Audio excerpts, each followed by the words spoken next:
Saya pilihkan dulu yang dekat-dekat dengan Jogja, yaitu saya pilihkan dari atas nama Yuliani di Sokaraja. Sokaraja. Assalamualaikum warahmatullahi wabarakatuh. Waalaikumsalam warahmatullahi wabarakatuh. Selamat malam Bapak dan Ibu. Saya mau bertanya bagaimana untuk memiliki harapan yang baru bagi pernikahan di dalam keluarga.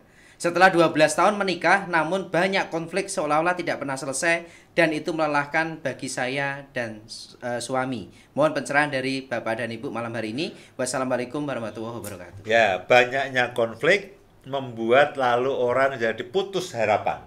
Ya, karena berpikir begini, jangan-jangan nanti tahun ini konfliknya makin meluas, makin banyak, makin meningkat mutunya, mutu konflik. Nah, jadi begini memang itulah bayang-bayang buruk yang seringkali menghantui kita. Aduh, bagaimana ya? Kita 12 tahun sudah berkonflik. Ya, dulu pada waktu masuk tahun ke-12 ya konflik. Nah, ini juga konflik. Nah, saya berharap begini, harus ada perbaikan memang. Tidak pernah lalu membaik dengan sendirinya, itu tidak bisa. Harus ada perbaikan. Nah, tadi Ibu ya, saya mendorong Ibu ya. Hal pertama praktis, sudahlah, lupakan semua kesalahan. Maafkan semua kesalahan dari orang yang Ibu paling cintai, yaitu siapa? Suami. Ya, seperti kata saya tadi, kita sering kali lunak kepada orang lain, tapi kejam kepada pasangan kita. Nah, itu harus dibalik. Ya, justru dengan pasangan kita punya hati yang luas dan perbaikan, perubahan selalu dimulai dari saya. Niscaya akan menular. Niscaya akan menular. Kalau ada istri-istri yang berubah, suami yang berubah, lalu suaminya melihat, oh ini kalau suamiku berubah, istriku berubah, niscaya akan ikut berubah. Ya, anak-anak juga melihat, bahwa ini sekarang ayahku lebih sabar, ibuku tidak pernah bentak-bentak lagi, semua akan berubah. Ya, jadi maafkanlah semua kesalahan pasangan dan anggota keluarga kita, lalu mulailah lakukan perbaikan-perbaikan, dimulai dari saya. Lupa kok enak dia loh. Esensi daripada cinta adalah berkorban. Ya, silakan Mas Anton. Baik, saya berikan kembali pertanyaan sama Sihabudin Ahmad di Ternate. Ini pertanyaannya penasaran dengan Pak Ustadz Bintan. Ya, aduh.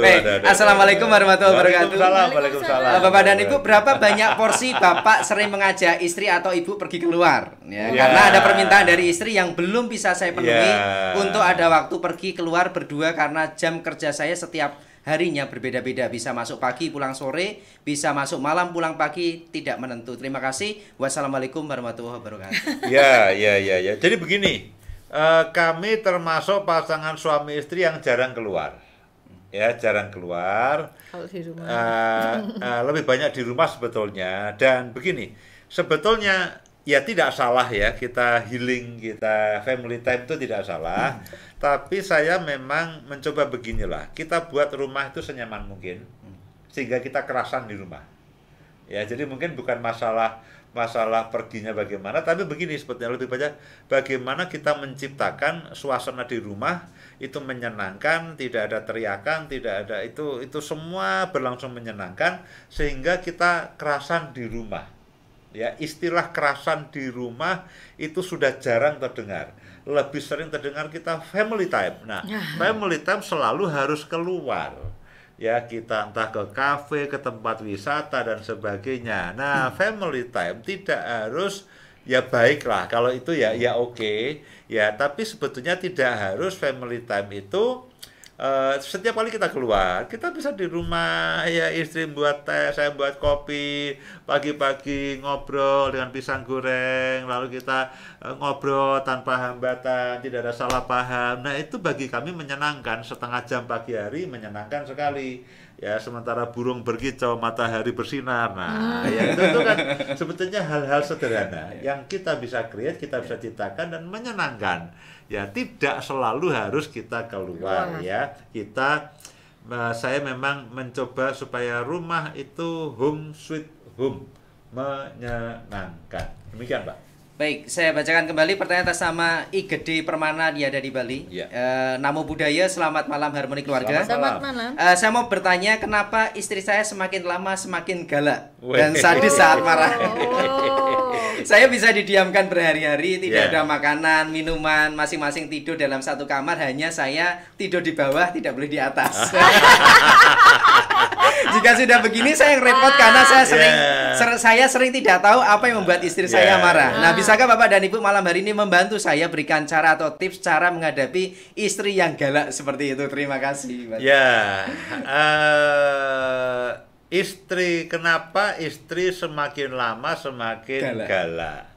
Nah, biasanya begini, biasanya sebetulnya saya yakin begini sih ya, saya yakin bahwa setiap wanita atau setiap istri sejatinya adalah baik. Tergantung begini, kita pancing di mananya.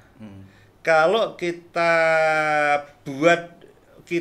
selalu melakukan hal-hal yang menjengkelkan dia, membuat dia marah, dia membuat galak, sehingga dia selalu reaktif karena kita selalu nyerempet yang kalau sebut itu tombol merah. Ya, tombol merah itu adalah, kita sebut tombol merah itu adalah hal-hal yang kalau kita lakukan akan membuat pasangan kita tidak senang. Nah, itu saya sebut tombol merah. Nah, kalau kita selalu sering memencet tombol merah, kita tahu istri kita tidak suka dibentak, kita bentak. Kita tahu istri kita tidak suka diacuhkan, kita acuhkan. Kita tahu istri kita senang kalau setiap hari dicium, kita tidak dicium. Jadi terlalu sering kita melakukan hal-hal yang tidak disukai istri, dan kita tidak pernah atau jarang melakukan hal-hal yang disukai. Yang tadi yang tidak sukai ya. Kita terlalu sering melakukan hal-hal yang tidak disukai, yang membuat dia marah, dan kita tidak melakukan hal-hal apa yang dia sukai, yang biasa membuat tertawa. Nah, akibatnya apa? Lebih banyak galaknya. Ya, coba dibelikan bunga. Nah, nanti kan senyum-senyum, apalagi kalau bunga bang. Coba dibelikan kalung baru ya, coba dibelikan tas baru, coba dibelikan sepatu baru, nanti besok kan banyak senyumnya. Tidak mau, tidak mau. Ya, jadi tergantung begini. Nanti kalau menjelang Harmoni Keluarga 2 minggu lagi. Ya, jadi gini, kadang-kadang begini. Kenapa istri kita, suami kita begitu? Kadang-kadang ya tergantung dari bagaimana kita memberi inputan. Kalau inputannya tidak menyenangkan, ya lama-lama dia akan marah, galak dan sebagainya. Demikian Pak. Jadi berbuatlah baik yang menyenangkan, perbuatlah lebih banyak apa yang disukai istrimu, dan jangan melakukan apa yang tidak disukai. Baik, saya bacakan kembali pertanyaan atas nama Arifin di Surabaya.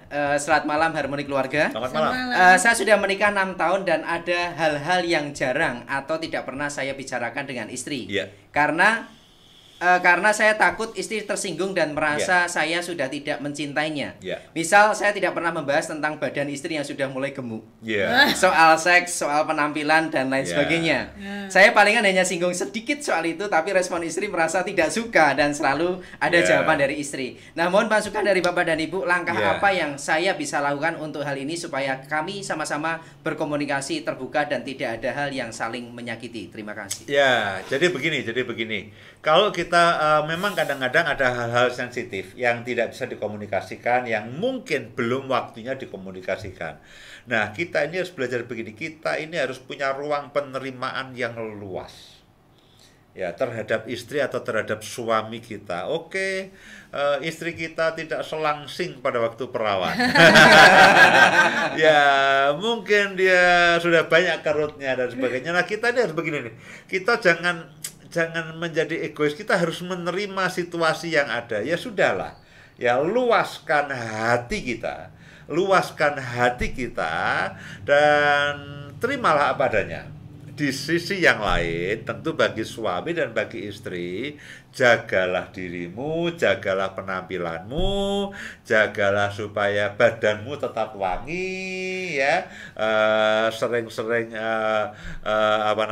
pakailah permen penyegar pernafasan dan sebagainya, supaya apa? Penampilan kita tidak mengganggu akan pasangan kita. ya. Tapi di sisi yang lain kita harus mempunyai hati yang luas, ya, bahwa ya itulah yang terjadi, ya. Semakin berumur akan banyak perubahan. Di sisi yang lain kita juga harus introspeksi dan menjaga diri. Ya. Baik, saya berikan kembali pertanyaan atas sama Gerdivo yang ada di Timor Leste. Ya. Ya, saat malam Harmoni Keluarga. Selamat malam. Yang ingin saya lakukan setiap tahun adalah memperbaiki hubungan dengan mertua, khususnya dengan ibu mertua saya. Ya. Namun belum berhasil sampai saat ini, bahkan tahun baru kemarin, karena ibu mertua sudah punya pikiran negatif dengan saya terlebih dulu jika saya mencoba dekat dengannya. Belum lagi perkataan-perkataan dari ibu mertua yang sering kali menyakitkan hati saya setiap kali bertemu dengan saya. Apa yang sebaiknya saya lakukan jika begini? Mohon Bapak dan Ibu bisa berikan masukannya. Terima kasih sebelumnya. Ya. Jadi ini dalam konteks berkeluarga, bagaimana supaya karena kita menikah dengan istri juga artinya ada mertua yang kita juga harus terima dan sebagainya. Nah, jadi memang itu seringkali terjadi hubungan antara menantu dan mertua. Nah, jadi begini, kita sebagai para menantu, saya juga menantu nih ya, kita harus betul-betul memahami nih ya, memahami apa yang kita punya mertua yang berbeda. Ada mertua yang bijak, ada mertua yang mungkin protektif dengan anaknya dan sebagainya. Nah, kita harus memahami. Ya sudahlah, itu mertuaku. Ya, itu adalah ibu atau ayah daripada istriku. Tidak selalu kita memiliki mertua yang sesuai dengan bayangan ideal. kita. Jadi dalam hal ini saya menganjurkan ya, semua menantu coba fahamilah dengan dengan atmosfer yang positif. Semua mertua tujuannya baik. Ya, semua mertua tujuannya pasti bagus. Nah, sebaliknya anak dari mertua, jadi istri kita juga harus menjaga. Ya, kalau kita punya ayah atau ibu yang terlalu ikut campur, kita juga harus menjaga supaya jangan sampai terlalu ikut campur. Ya, kita harus juga menjaga akan suami kita. Nah, sebetulnya itu merupakan tugas istri untuk mengatur supaya ayah ibu kita tidak terlalu banyak mencampuri dan mengatur akan suami atau istri kita. Tapi kita sebagai menantu, kita harus mempunyai ruang yang cukup juga penerimaan untuk mertua kita. Baik, saya berikan kembali Pak Yusen Benda pertanyaan atas sama Addison yang ada di Sarawak, Malaysia. Sarawak. Ya. Assalamualaikum warahmatullahi wabarakatuh. Waalaikumsalam. Bapak dan Ibu, saya mau bertanya bagaimana mengatasi kurangnya keintiman di antara saya dan istri. Dulu kami bisa mengatur waktu bersama, sekarang sulit sekali. Sepertinya tidak pernah bertemu yang cocok antara saya dan istri dan sama-sama menginginkan hal itu. Saat saya ingin, istri tidak, demikian sebaliknya. Mohon pencerahannya malam hari ini. Terima kasih. Wassalamualaikum warahmatullahi wabarakatuh. Ya, ada cara sederhana begini kan, tadi gini, saya ingin istri tidak, ya, saya tidak ingin istri ingin. Nah, begini aja, dibuat sederhana. Apa yang istri inginkan itu yang dilakukan. Kalau saya begitu, ya, karena kalau menunggu dua keinginan itu betul-betul barengan, ya susah. Itu susah. Jadi sederhana saja. Makanya kan begini, saya selalu katakan, kita harus berorientasi untuk membahagiakan dan menyenangkan pasangan kita. Ya sudah, kita apa yang istri atau suami inginkan, ya itu saja yang kita inginkan. Pasti cocok selalu. Baik, mungkin satu pertanyaan lagi.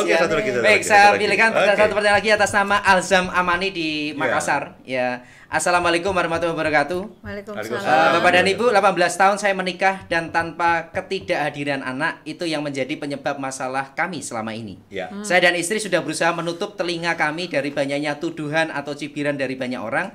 Tapi yang sering membuat kami tidak tahan adalah omongan-omongan miring dari keluarga besar kami sendiri yang terus terlontar kepada kami sampai saat ini. Nah, beri kami saran dan masukan dari Bapak dan Ibu dengan kondisi kami yang seperti ini, apa yang perlu kami lakukan. Terima kasih. Wassalamualaikum warahmatullahi wabarakatuh. 18 tahun. 18 tahun belum punya anak. Ya gini, tidak punya anak itu bukan aib. Ya, tidak punya anak itu bukan aib. Nah, jadi begini, suami istri harus saling melindungi. Ya, suami istri harus saling melindungi bahwa kita tunjukkan kita adalah pasangan yang berbahagia. Kalau Tuhan tidak atau belum mengaruniakan anak kepada kita, ya sudahlah. itu bukan aib, itu bukan kutukan ya. Setiap orang ada yang punya anak banyak, anak sedikit, ada yang juga tidak punya anak. Nah, suami istri kita harus punya komitmen, kita harus saling memprotek, kita harus saling melindungi dan ya anggap ringan dan anggap santai aja komentar apapun. Baik, terima kasih Pak Isdan Winda untuk Sama-sama, pencerahannya Pak di Bambang. kesempatan malam ini. Jujur sebenarnya karena waktu jualan inginnya sih kita pengen harmoni keluarga di tahun baru ini 2 jam ke depan gitu ya. Tapi karena waktu malam hari ini, jadi jujur yang belum sempat mendengarkan harmoni keluarga, silakan bisa kembali kunjungi YouTube channel Harmoni Keluarga dan jangan lupa untuk like, subscribe dan juga share supaya itu juga menginspirasi keluarga-keluarga yang lain. Terima kasih buat kebersamaannya. Berjumpa kembali di 2 minggu yang akan datang di tanggal 9 Februari 2023. Saat malam, wassalamualaikum warahmatullahi wabarakatuh. Malam.